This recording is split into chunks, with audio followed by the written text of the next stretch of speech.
So for this session, we're already on the third session for day one. The discussion the panel will focus on the the residents that received grants from Don Papa. This is the second year they're sponsoring this program, and there are 6 artists, so it will be quite an interesting discussion. We'll have to manage the time. So so I won't have to eat up on that. Let me introduce the moderator, Portia Placino. She's an art educator and writer based in Manila. She's one of our recipients of the Purita Kahlo Ledesma Prizes in Art Criticism. This was last 2021 pa pala. And she received the Orange Project Residency. That's the first year that we have offered a residency for an artist. Her previous engagements include a writing fellowship for Critica and a research fellowship at the National Museum of Modern and Contemporary Art in Seoul. She contributes to Art Asia Pacific. She was actually the writer selected by Art Asia Pacific. So she contributed for a 1-year period, and also lectures on art history and research in various art schools and institutions. So, Portia? Okay. Thank you very much, Boots. So, as she said, we have a very exciting lineup this afternoon. So, the first up is Nicolei Gupit, a contemporary Filipina-American artist working across installation, sculpture, painting, and video to probe questions on cultural belonging. Her multidisciplinary practice speculates on diasporic features and entangles the relationship between ecologies, foods, histories, and cultures. Presently, she lives and works in the Philippines as a Fulbright research grantee, pursuing transdisciplinary projects on the human toll of climate change in the Philippines. So, Nicolei?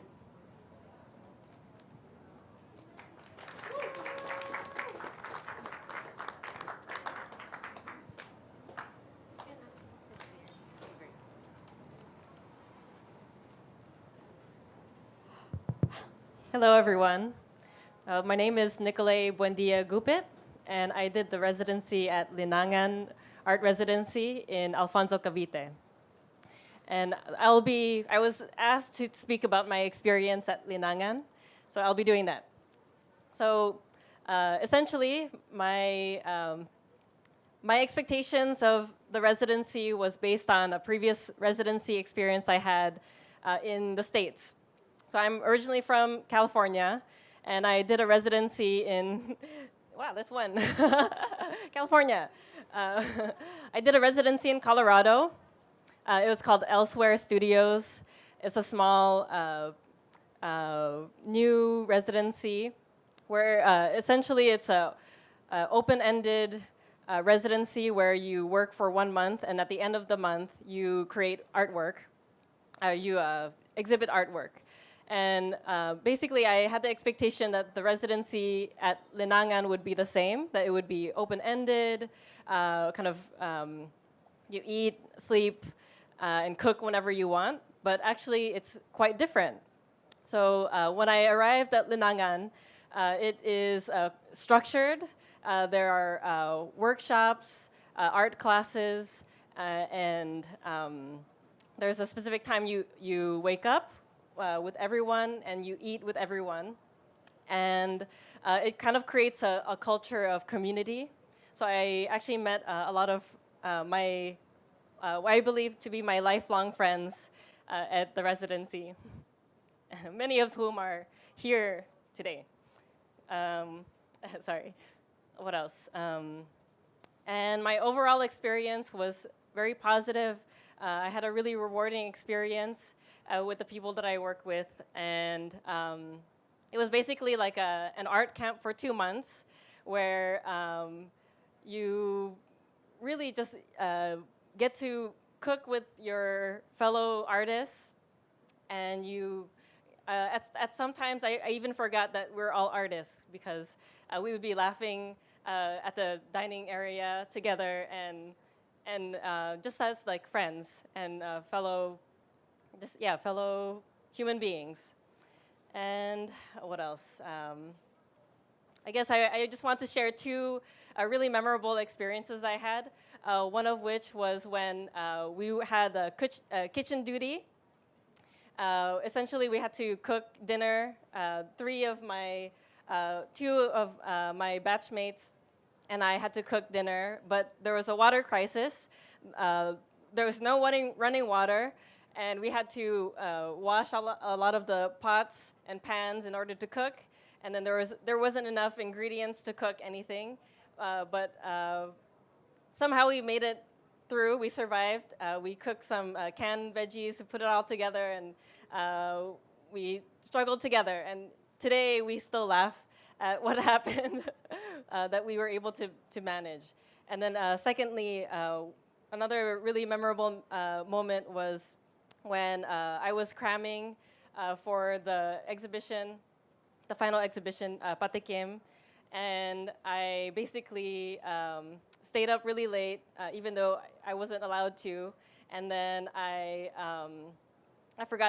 skipped dinner, and then I kept working till past midnight until 2 a.m. And then one of my fellow batchmates brought me food, and it was so sweet. I didn't expect it at all.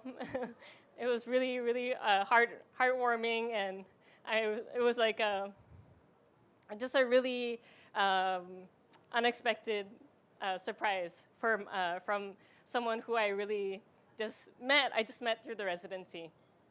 So it was really great. And I guess I'll end with this video that I created.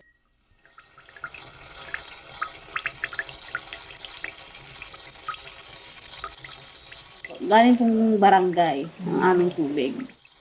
Na bukal sa ilalim ng lupa na umakit sa tangke tapos sinusupply sa amin ng government. Dati po, yung kinukuhanan namin ng tubig, sa ilog po siya nang gagaling. Mas malinis. Hindi po ganun ka-dumi. At hindi po katulad ngayon na parang marami ng kalawang, ng mga lumot na po. Pero pag maulan din po yung bukal po lumalabo rin. Kaya kailangan talaga namin may filter ang tubig. Pataas pa yung sa amin sa aming bahay. Mag-iigib pa kami, magbubuhat, para lang makapagpuno ng tubig. Medyo malayo po Kasi po pag ganitong maulan po, lumalabo yung tubig, nagkakaroon ng putik yung lumalabas na hose, mga kalawang. Pag ganito pong medyo maulan po yung panahon, medyo mahirap May mga dumadaloy na tubig sa Taiwanak. Yun po yung aming iniinom.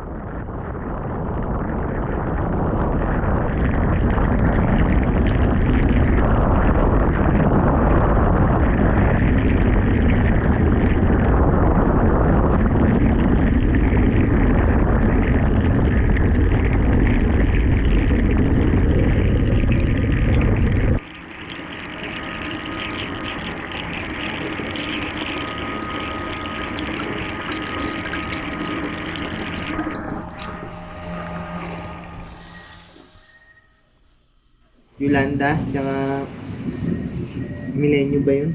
Zelda, Yolanda, tsaka yung Rolly, gano'n. Kasi nung Glenda, na-wash up yung bahay namin. As in, bumaksak siya. Pag po nagkakaroon ng typhoon, sobrang lakas ng hangin. Yun, nasisira ang mga puno. Kahit tubong namin na sasalimpad, bagsak po lahat talaga. Bibira naman po kasi dito dumaan yung ganong kalakas na bagyo. Tumubog po yung mga puno, hindi sagrado po yung mga daan, matagal po nawalan ng kuryente. Yung po mga tanim ng mga tao na nasalanta. Tapos pag po kami tinamaan talaga ng typhoon dito, lahat po halos ng puno nasisira. Walang kuryente. Yan po. Pag po walang kuryente, hindi dumadaloy ang tubig.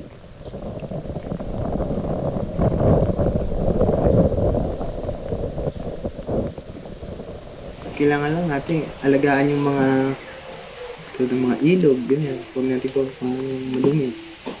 Kasi diyan tayo, pagdating ng panahon, wala tayong makukuha ng ibang tubig, kundi sa kanila din. Kailangan nating mag-ipon ng tubig sa mga lalagyanan. Huwag po tayong umasa na may gripo tayo, dun lang tayo kukuha. Kumaga, kailangan mo ng drum, kailangan mo ng container para makapag-imba ka. Para pag dumating ang panahon na wala kang makuha ng tubig, walang natulo sa gripo mo, may makukuhanan ka.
Thank you very much, Nicolei. And we can ask her more questions about her engagement, particularly with water, food, and the sense of community.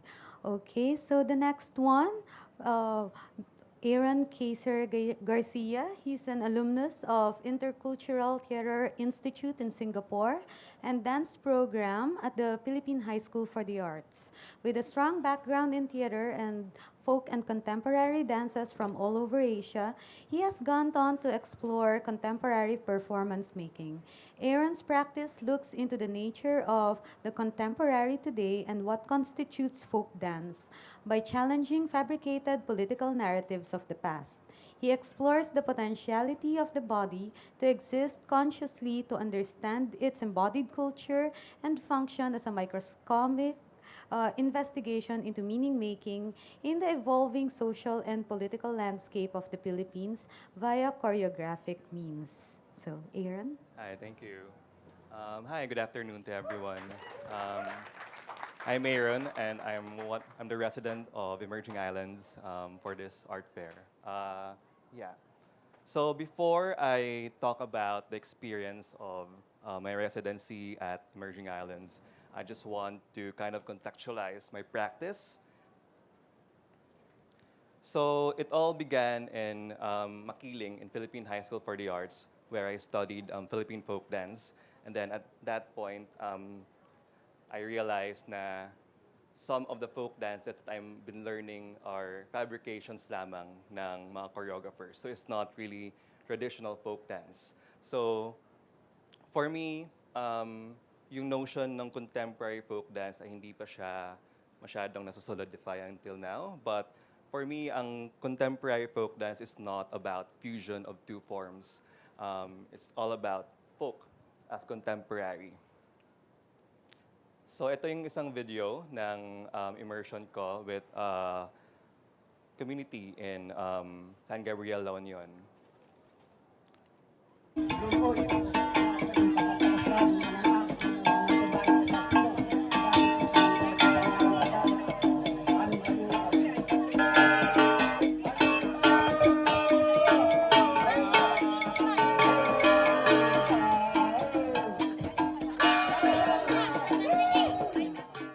So as a choreographer, living in this time, I feel like kailangan kong bumalik doon sa community to kind of observe and to know new knowledge from the indigenous. So I went back, I observed different communities in San Gabriel, La Union, and in Baguio City. And then I proposed to Emerging Islands a work. So nanggagaling ako sa notion ng culture as a political process of meaning-making. One of my work, Tasaday, is it's a Stone Age. I did a dance choreography on Hoax tribe sa Philippines. They were fabricated. They were claimed na they were presented as Stone Age tribe noong 70s and 80s. And then 20 years after, it's all hoax lang pala. So fabrication of the the culture or the political system. So what I did in my thesis in Makiling is I created several folk dances of the Tasaday, of the Hoax tribe. And then this kind of framework, ito yung dinala ko sa Emerging Islands to talk about creating a new myth. So to choreograph a mythic dance, I considered 5 ecological prompts and encoded them in my body. So I collaborated with 6 different artists from different mediums. And then ito din yung observation ko about the principles of the indigenous or the notion of dance. Ano nga ba yung principles of dance? For me, one is nanggagaling siya sa notion ng pulse. From the body, from the heartbeat, going to out to the body. This is my collaboration with Jao San Pedro. And then this is my collaboration with Jor Songkuya. Second principle is the notion of repetition. Third is the notion of osmosis. I collaborated with Genevieve Lazaro. She's a ceramist based in La Union. Then 4, the notion of vibration. I collaborated with Chris Stone. He's a visual artist from Australia, also a Filipino. Then lastly, the notion of change. So these 5 elements, nandun siya sa principles of folk dance or dance in general. I collaborated with Papa Wendell Garcia. He's a producer, a musician based in La Union rin. And then I just want to share one of the rituals or collaboration that I did with him in La Union for Art for Philippines.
Okay. Thank you, Aaron, for such a compelling performance. And later on, we can continue the conversation about the notions of invented tradition vis-a-vis communicating with the community with their own traditions and indigenous culture. Now, next up is Ian Carlo Jaucian, a visual artist, educator, and designer who lives and works in the Philippines and a recent 13 Artist Awardee. Hello. Uh, Thank you, Sophie. Hello, my name is Jaucian. For those of you who don't know me, something that you have to know before I present is that I am a very, very, very big nerd, and like really legit nerd. I'm not a mathematician or a scientist by any measure, but I love physics. I love math. You can ask my wife. She sees me doing trigonometry before I go to bed, just because. And because I'm that type of person, I guess I think it's what led to my whole adult life being an atheist, or more appropriately, I'd like to say I've been a reluctant atheist because I needed to find so much logic and reason for something like that to exist. And you know what? After my experience with my research in this residency, I'm with a heavy heart. I think God may be real, and I mean, or at the very least, I'm pretty sure there's some type of intelligent design that I hope all of you get to experience or get to fathom one day. Um, what led me to this realization was when I was doing the residency, something that piqued my interest with the Manila Observatory was the fact that it's a scientific institution that's always been directed by a Jesuit priest. So I figured, hey, it'd be interesting to see where faith and science could, correlate with each other. And I just dived into that rabbit hole, and what a rabbit hole it was. And I ended up, dipping my toes in some black magic. I read a lot of data, did a lot of math, and well, I really got balls deep into this thing you call sacred geometry. And just a quick description of sacred geometry, I would say it's an ancient way of seeing the world where you ascribe divinity to certain shapes or proportions. It's like when you cut open a shell. Remember when you last cut open a shell in half and you counted the distance between each line and it sort of matched the Fibonacci sequence like perfectly? It's that type of reasoning and looking at the world. So my hypothesis was, okay, if there's some truth to this sacred geometry, it should somehow manifest in data, however arbitrarily it can. And I want to share some of the spooky things I found. Can we play the video?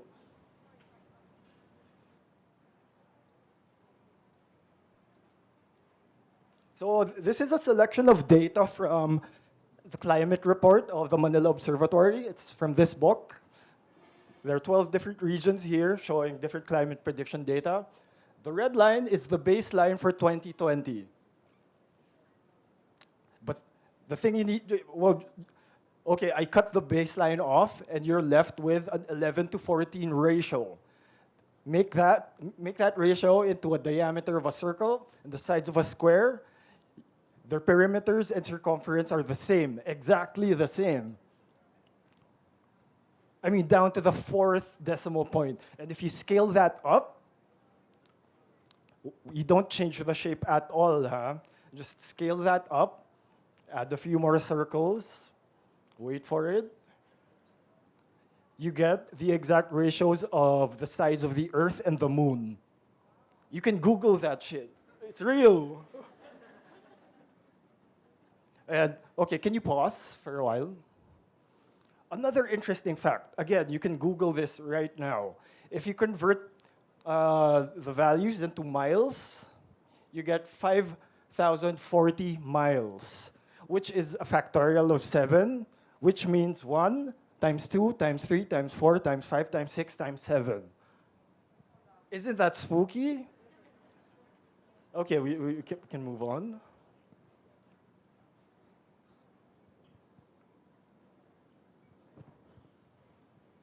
And okay, can we just pause a bit? I told you I dipped my toes into some black magic. And you know what?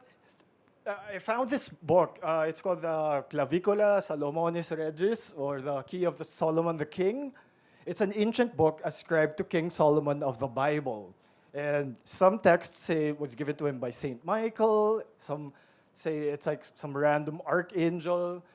But the thing that got me interested was, can you play the video? One of the main magic circle spells there, pause please. If you follow this word for word, you can get the exact same proportions from here. It tells you about, you know, how much space the circle ends up with in terms of feet, etc. If you follow it word for word, get the same thing. And okay, play again. And there are all sorts of different connections that you'll be able to see. I invite you to just do your own research, because this is barely the tip of the rabbit hole I entered. And well, in the exhibition downstairs, I cast this spell. Oh, pause, please. Okay, well, it's a shame you can't really see these numbers properly, but these are selections from climate data on this book. And I took selections of different regions, and this time, instead of looking at the actual numbers, which don't really mean anything in geometry, what's more important is the idea of ratio and proportion. Anyhow, I averaged certain selections, and they get 1.732, 1.618. These are sacred irrational numbers. These are the square root of 2. These are the derivatives of the golden ratio, and they appear in the data. I mean, check it out. If you don't believe me, they're all here. And funny story, or actually spooky story. Yesterday, when one of my friends, who's a day trader, he works with crypto, and anyway, he said that he uses some of these numbers for his trading algorithms, and he says it works. Play, please.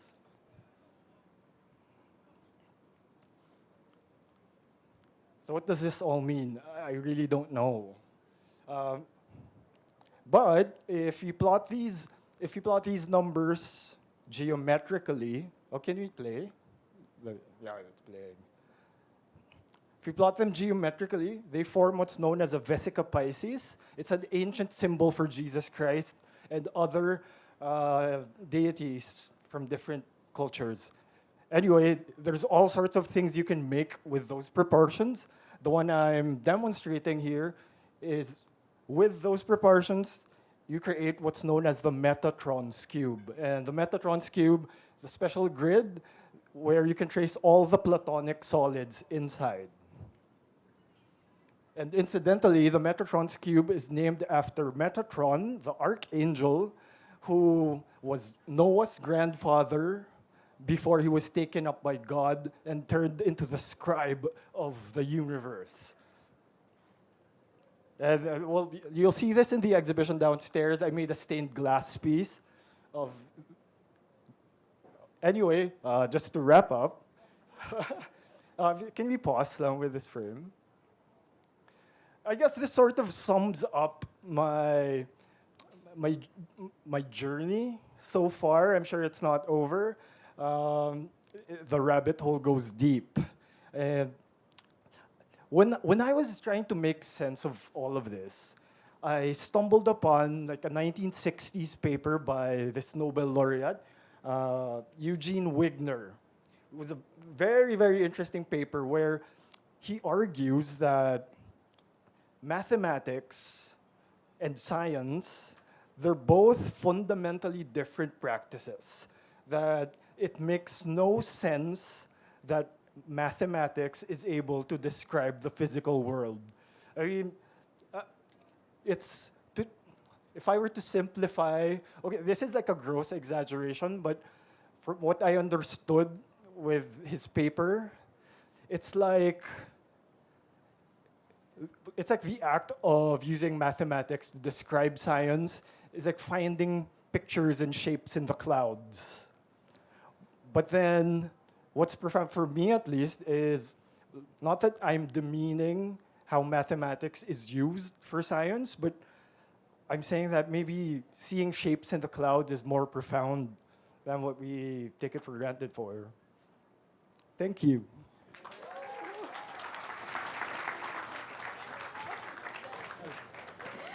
Thank you so much, IC. Such a fascinating and challenging notion.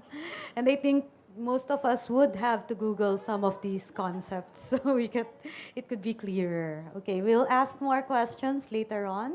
Now, next up is a pair of artists from Orange Project. So, Jonathan Baldonado, commonly known as Jeeb, is a Manila-based photographer. He is currently the printer of Silver, a fine art print studio, and a member of the Photomoto team. During the pandemic, Silver launched Shelter Fund, an initiative to help photographers and artists to produce and sell their prints. He has taken to 3D printing as a hobby and is currently crafting his own film camera using old large format lenses. And E.S.L. Chen, a self-taught photographer who has previously worked in the editorial field with an emphasis on portraiture.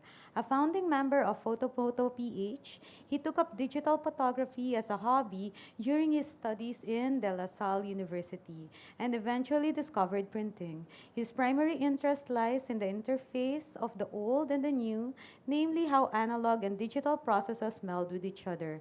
Thematically, Chen's work is an amalgamation of paradox, time, and impulse. An early obsession with the art of improvisation in both music and theater has greatly impacted his working philosophy. His latest source of inspiration is the resurgence of analog photography. So, Jeeb and Edric.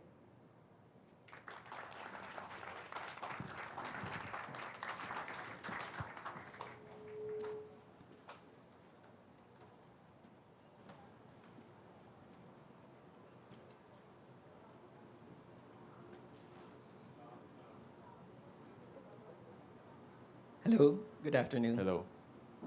Kaon ta. Shot tayo. Halong. Aidas chicken inasal. Frozen brazos at ACC. Bob's. Etc., etc., etc. Anyway, I'm Edric, E.S.L, commonly known as E.S.L. Chen, and this is... I'm Jonathan Baldonado, but most people call me Jeeb. So we took up our residency at the Orange Project last December, and we took it up in two phases. Probably the first 2 weeks of December and the last 2 weeks of January. So whatever you see here is really crammed. So we tried our best with the short time that we had. And do you want to elaborate on our experience at the Orange Project, Jeep?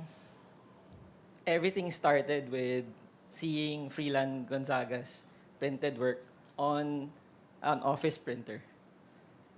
Then he painted on it. Then it started with a conversation. Yeah. Then Edric and Freelan. Yeah, both of me and Freelan, we were there last May of 2022, and for Photomoto PH. Charlie graciously invited our whole group. we probably exhibited around 300 print works in the whole Orange Project space. I don't know if you've ever been there, but how big is it, Candy? Mga 500, 8,000 square meters. Like, wow. It's a huge, huge space. I invite everybody to go there and experience it for yourself. By the way, don't forget to go to Tropicalia Pizza. It's the best pizza in Bacolod. And then I think what drew us to apply for the residency at the Orange Project is Charlie's overall vibe. One of the most important things I learned from him is that, I don't know, how do you say this? It's almost like his work kind of shoots out his own life energy or life force. So it's almost like you have to bleed for your work, for your art to survive. That's what I learned from him. And one common theme that I saw when we were there, was this weird fascination with dogs in his work. Charlie had a lot of dogs in his work, and some of the Bacolod artists also had dogs in their work. Yeah. And this photograph was chanced upon by me and Edric after buying coffee beans of all things. And the first thing we thought when we saw it on the road is that lechon, but who would throw a whole lechon on the street? We initially hesitated because it's kind of not abandoned, but nobody really stops there because the business are not yet open. So we went down, took photos. As soon as we reached the art district, we went to PAX. And we started the conversation of the first work. I think this emphasis on conversation, for some reason, it's lost in Manila. We're so trapped in our phones, viewing social media. Yeah, we do DMs and all that stuff, but the seeing each other face to face and talking, just conversing casually, there's a certain power to that. There's a magic to that. And we actually learned from Joey Gaston that Don Papa Ram was started from a casual drinking conversation between Monsignor Gaston and Steve. And Steve. Yeah. In the living room, just reminiscing about, is it Paris, France? They were just reminiscing. Then it became Don Papa. And imagine like a multi-billion-dollar company just acquired them for a large sum of money, Diageo. So it's crazy how something that started from a conversation became this almost worldwide phenomenon. Yeah. Conversations during our residency was so powerful. Anywhere we go in the art district, an artist would say, "Tara, shot tayo, kaon ta." We would eat, converse, life, art, politics, whatever it may be. We joke around, then we stand up, going to our back to where we stay in the residency. There's a bar there, the gray room. Then another artist will just say, brace in hand, then we'll just sit down, have a few beers, and another long conversation. We'll just say, we'll sit down, have 1 or 2 bottles, then we'll sleep at like 3 or 4 a.m., just having long conversations. Then we'll do it again the next day, and the next day, and the next day. And we actually asked Don Papa to have access to Hawaiian, the sugar mill. It started also with a conversation. We were just curious. And we ended up going back twice. And it was such a fascinating experience seeing old machines running like clockwork. Right now everything's digital, but when you go to that plant, you even see like this timer system using steel balls.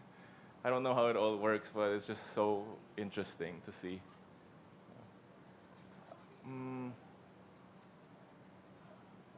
I don't know what else to say. I think that's probably it. No?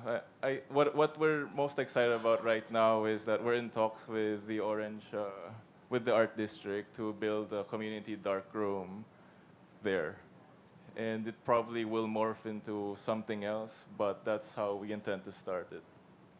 And that started to with a conversation with Candy, with the people of Orange Project, when we walked around just asking, did you shoot film when you were studied, or when we found out a lot of them actually used photography in some way or form to make their work, even though they're not doing photography as their final output. So that's it for us. If you have any questions, maybe we'll do it later. Thank you. Thank you. Okay, thank you, Edric and Jeeb, making us hungry and nostalgic for conversation and hanging out in Bacolod, no? And last but not the least is James Clar. He's interested in the narrative of potential materials and technology. He received his master's from New York University in media art after graduating from NYU Film. He was born in the USA to immigrant Filipino parents and recently relocated back to Manila in 2021. James? Hello. I'm going to use this chair. Hi, my name is James Clar. Yeah, so I moved here 2 years ago in the middle of the pandemic. I'd never lived here, but I was born in Wisconsin, so kind of moving back has been like this process of understanding and learning a lot about the culture of my parents, and just kind of immersing myself and exploring. I applied to Butanding Barrio in Puerto Princesa for the residencies because it was the one I knew least about. So I just wanted to go someplace that I had like no idea what it was, what that place was. So I kind of went in there with this kind of just blank slate. Butanding Barrio is run by Alexis Lashima and then also Natasha Ledesma and Ton Mendoza. It's a collaborative community space and immersive nature experience tucked away in the forest of Puerto Princesa, Palawan. So this is the community space. So there's these kubos, and it's really an open space kind of environment. Even the kubos, it's just like a cloth for the walls. When it storms, the wind kind of passes in there, and you're really kind of immersed in this like jungle setting. And you wake up with birds, the sun streaming in, and so you're there. You're like really in nature. When I first got there, I had no idea what I was gonna do. So I was talking with Alexis, and I'm like, just tell me about this place. Tell me about anything weird, anything strange, just to try to trigger off some kind of idea on what I could do for the residency. So we're talking about material production or local production houses, and it's like, okay, what else? And just asking a lot of questions. She started talking about. She's like, oh, there's this funny thing. There's this chainsaw. There was this chainsaw Christmas tree, and I was like, whoa, okay, well, tell me about that. And so, can we see it? She's like, it was like this NGO. Let's see. So this is another picture of the Butanding Barrio. This is us going out into the jungle.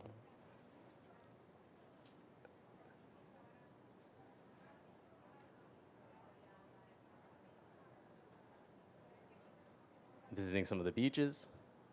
So there's this NGO. So this NGO, what they do is they confiscate materials, vehicles, equipment that have been used in illegal activities, illegal fishing, illegal logging, even like the vehicles that transport trees. So we're interviewing the person running, some of the people running the NGO. This is dynamite. So they'll catch people doing dynamite fishing. So they're really like, exploiting the environment and just kind of reaping, stealing from the environment. And I became interested in that. It's like this place is so beautiful, and then you have people kind of stealing the natural resources, and then you have this NGO who's trying to prevent that from happening. So there's the NGO, and then there's also the government agency, which is the PCSD, Palawan Council for Sustainable Development. So these two entities kind of essentially do the same thing. The official agency is the PCSD. So when we visited this warehouse, I was like, this material is so amazing. It's just wrought with it's just like compacted with stories and meaning. So I was like, we have to get these chainsaws. I want to get like these chainsaws and then exhibit it at Art Fair Philippines as sculptures, as artworks.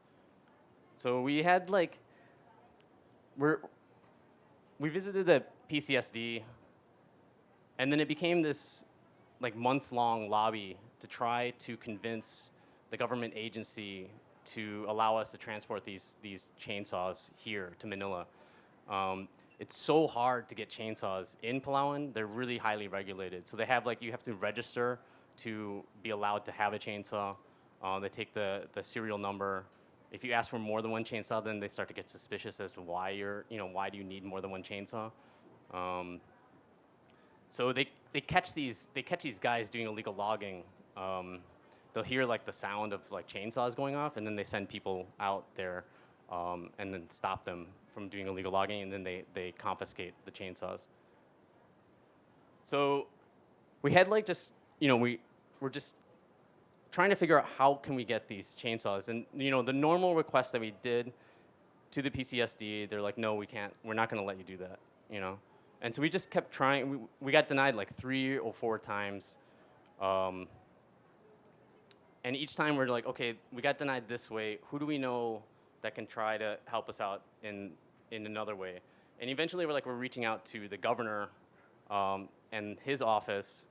The lawyers then also denied us that kind of represented the PCSD. But we knew that if we can convince the governor or maybe the chief of staff for the PCSD, maybe they can just tell the lawyers to allow us to do it. So so it just became this kind of so this is the denial letter that we got. One of the few.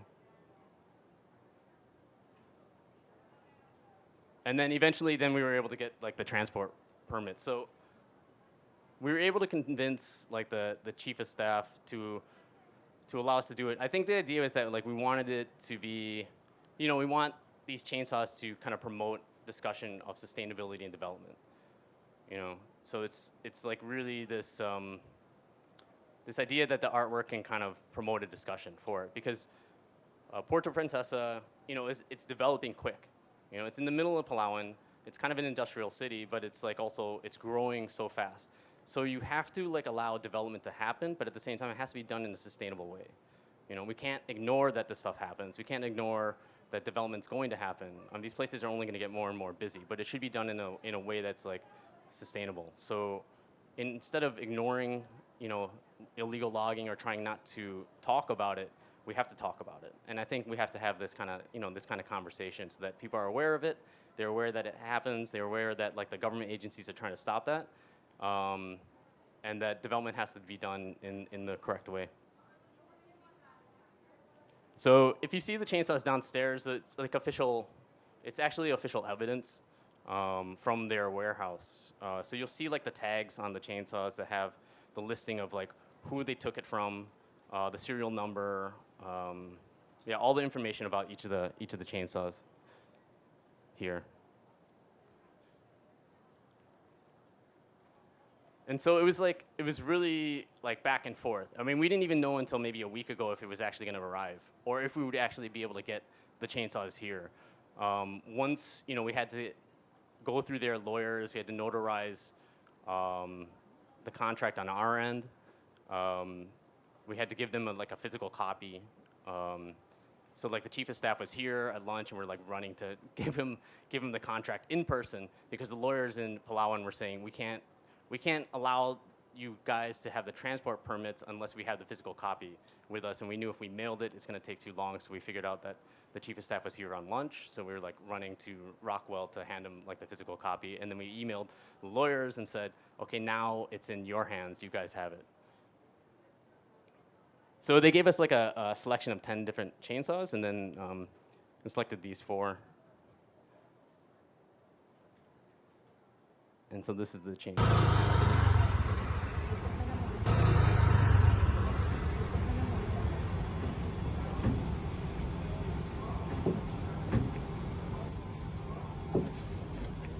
This is like a detective map on the methods that we tried to do to get the chainsaws. I think like, so what was interesting for me moving back here in the Philippines also is just, there's this gray area for art, you know, like during the pandemic, like I drove around and shot like a laser out of a car to do this kind of video animation. And you can start to do things that may be more difficult to do in the States or in the West. So you just try to figure out like what is possible or what's the potential for art making. And yeah, thanks.